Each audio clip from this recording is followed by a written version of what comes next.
ବିଜୟନଗର ସହରରେ ଗୋଟାଏ ଡାକୁ ପ୍ରବଳ ହେଲା। ସେ ସହରର ମାନ୍ୟଗଣ୍ୟ ବ୍ୟକ୍ତି ଓ ଧନଶାଳୀ ବ୍ୟକ୍ତିମାନଙ୍କ ଘରୁ ନିୟମିତ ଚୋରି କରୁଥାଏ। ରାଜା କୃଷ୍ଣଦେବରାୟ ପ୍ରାୟ ସବୁଦିନେ ଦରବାରରେ ତାଙ୍କ କର୍ମଚାରୀମାନଙ୍କୁ ପଚାରୁଥାନ୍ତି, ଡାକୁ ଧରିବା ଦିଗରେ କେହି ସଫଳ ହୋଇଛନ୍ତି କି ନାହିଁ।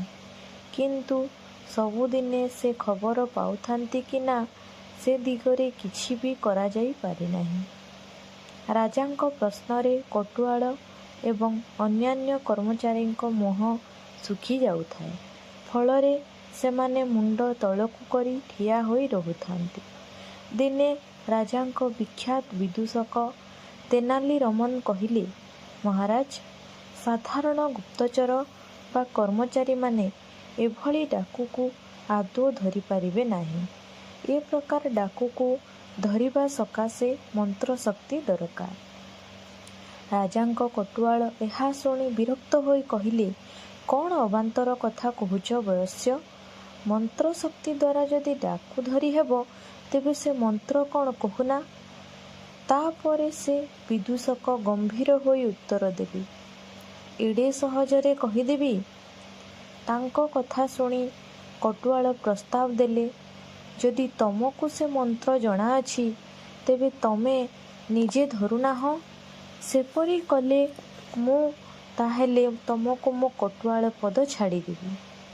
ତହୁଁ ବିଦୂଷକ କହିଲେ, କଟୁଆଳ, ତମେ ବୋଧେ ଭୁଲି ଯାଉଛ ଯେ ମୁଁ ରାଜାଙ୍କ ବିଦୂଷକ ପଦରେ ଅଛି।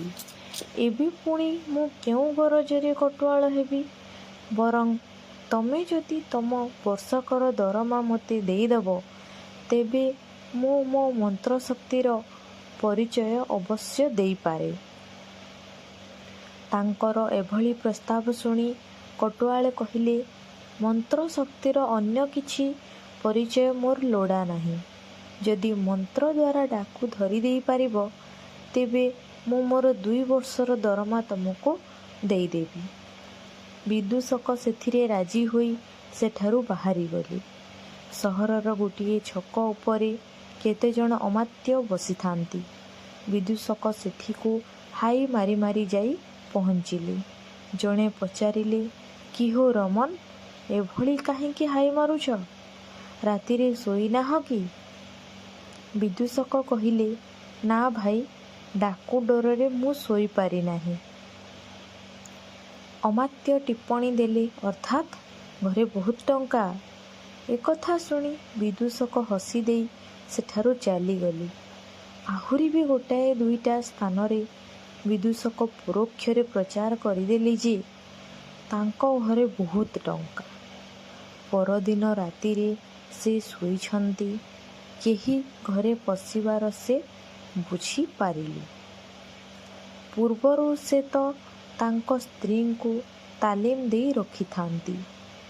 ସ୍ତ୍ରୀ ପଚାରିଲେ, ଏ ଜହ୍ନ ପକ୍ଷରେ ତମେ ଉପାର୍ଜନ ପାଇଁ ଯିବ ନାହିଁ କି?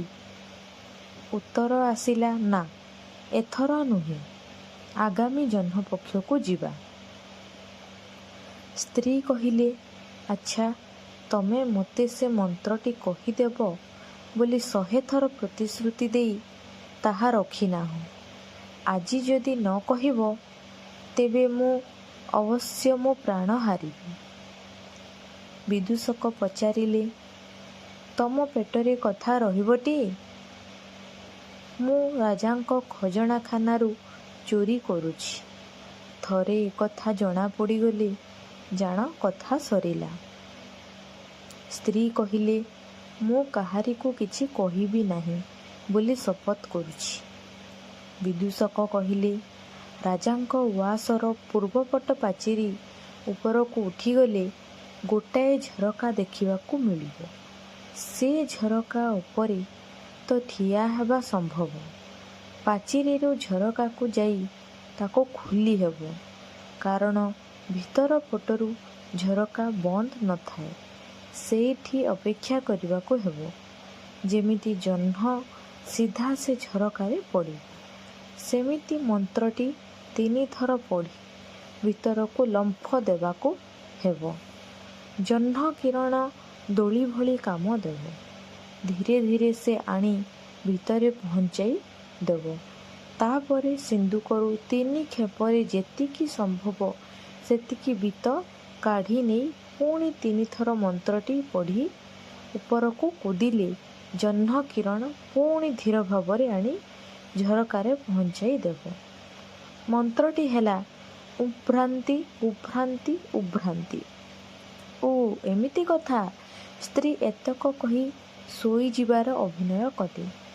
ଡାକୁ ସବୁ ଶୁଣିଲା ଓ ସେଠୁ କିଛି ନେବାର ଚେଷ୍ଟା ନ କରି ଫେରିଗଲା। ପର ରାତିରେ ବିଦୂଷକଙ୍କ ପରାମର୍ଶରେ ଉଆସର ପୂର୍ବତଟ ଝରକା ଖୋଲା ରଖାହେଲା। ଜହ୍ନ ସେ ଝରକା ଉପରେ ପଡ଼ିବା ପରେ ପରେ ଗୋଟାଏ ଶବ୍ଦ ଶୁଭିଲା। ଠିକ୍ ଏହା ମଧ୍ୟ ଆଶା କରାଯାଉଥିଲା। ପ୍ରାସାଦର ପ୍ରହରୀମାନେ ଯାଇ ଦେଖିଲେ ଜହ୍ନ କିରଣ ଯୋଗେ ଦୋଳି ଖେଳି ଭିତରେ ପହଞ୍ଚିବା ଆଶାରେ ଲମ୍ଫ ଦେଇଥିବା ଡାକୁ ତଳେ ପଡ଼ିଛି। ତାର ହାତ ମକଚି ଯାଇଛି। ଏହିଭଳି ଭାବେ ସେ ଡାକୁ ଧରାହେଲା। ସକାଳେ କଟୁଆଳ ବିଦୂଷକଙ୍କୁ ତାଙ୍କ 2 ବର୍ଷର ଦରମା ଦେଇ ଦେବାକୁ ପ୍ରସ୍ତୁତ ହେଲେ। ତେବେ ରାଜା କୃଷ୍ଣଦେବରାୟ ନିଜେ ସେତକ ପୁରସ୍କାର ରୂପେ ବିଦୂଷକଙ୍କୁ ଦେଇଦେଲେ। ଅର୍ଥାତ୍ କଟୁଆଳଙ୍କୁ ଆଉ କିଛି ବି ଦେବାକୁ ପଡ଼ିଲା ନାହିଁ। ଯଦି ଆପଣମାନେ ଆମ ଚ୍ୟାନେଲକୁ ନୂଆ ଆସିଛନ୍ତି ତାହେଲେ ଆମ ଚ୍ୟାନେଲକୁ ସବସ୍କ୍ରାଇବ୍ କରିଦିଅନ୍ତୁ ଓ ଭିଡ଼ିଓଟି ଯଦି ଭଲ ଲାଗିଲା ଲାଇକ୍ କରନ୍ତୁ ଓ କମେଣ୍ଟ ମଧ୍ୟ